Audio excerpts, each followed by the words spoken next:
nó sẽ chuột thọ nữa. Nó là chị sẽ nào chị sẽ cho lại Rất là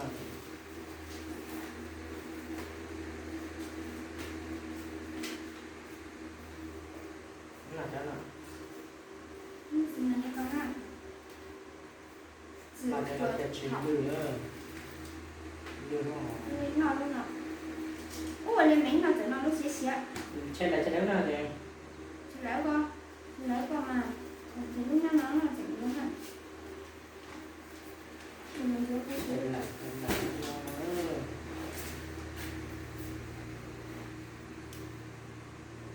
qua dùng cờ cờ nó bên có không nhiều lấy luôn nào luôn nào quả gì vậy không được gọi là đi được kia lười có gì đó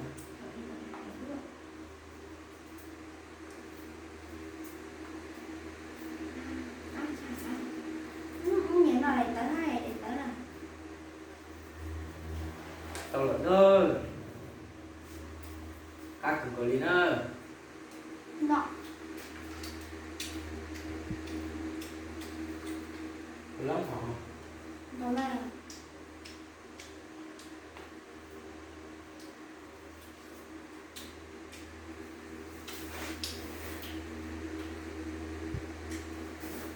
những chuồng đi lên ở quán đường đấy họ lại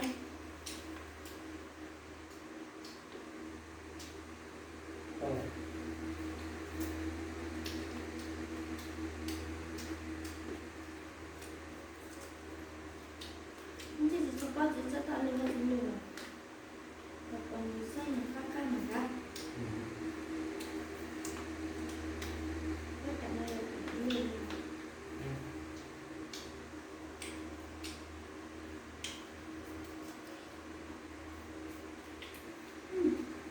ví dụ phút là ra nó khá là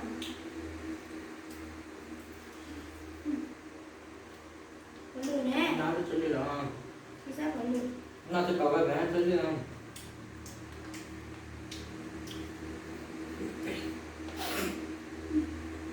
chính mình này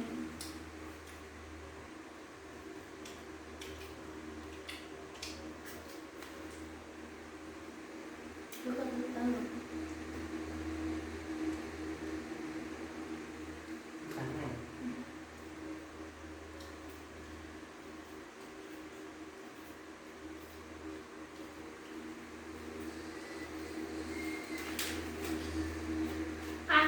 để xem là mình lưu lưu lên đó cho mình nhiều là lên đá lên thì sẵn lòng quả thọ chỉ chưa thọ chạy lên cho nó mình mua trả lại mà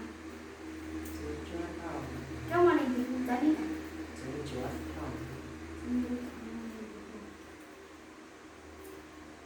và là mua chỗ là xoài mua này dễ trộn nhiều gì xuống dễ trộn nhiều tại lúc này không có nó phải nhỉ nó phải nhìn nó lại còn nói mặt nhìn nó là bác cười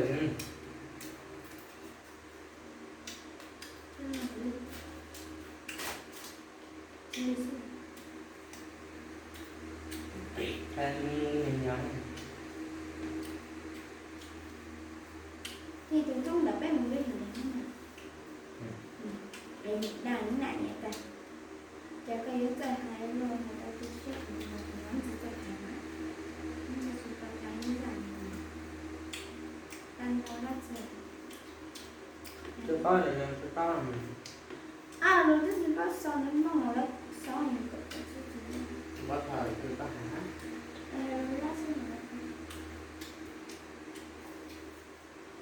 nếu chúng nó là chỉ qua rồi lên chỉ tao ngọt thì mình tự chân thôi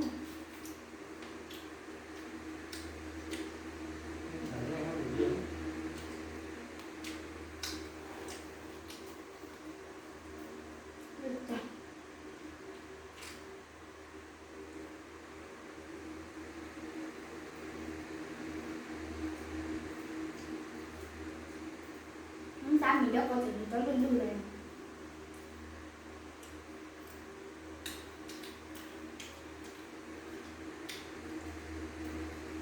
Không biết ở đây bị khác nhau thì sẽ cho học thế. Ở đây chỉ muốn cho học. Dạ. Nó phải thể hiện gì đâu. Cho mình sẽ sáng tuần ấy à? Chỉ sáng tròn. Nó đặt tới thì chậm.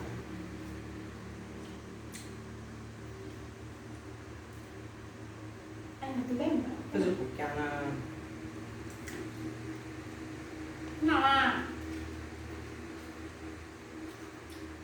Anh có teo không? Có teo. Anh là coi như rồi nào.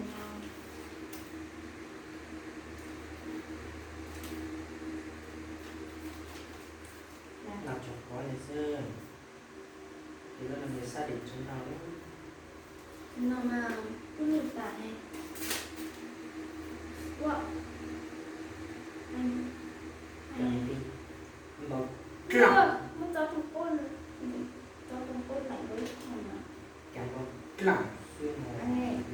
Anh giờ có gì vậy không? Nó có đấy.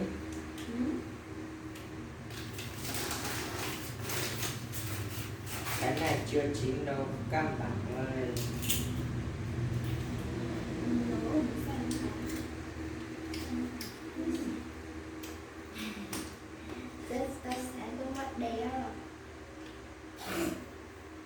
Để trên tay để thêm xoay lửa thì nó sẽ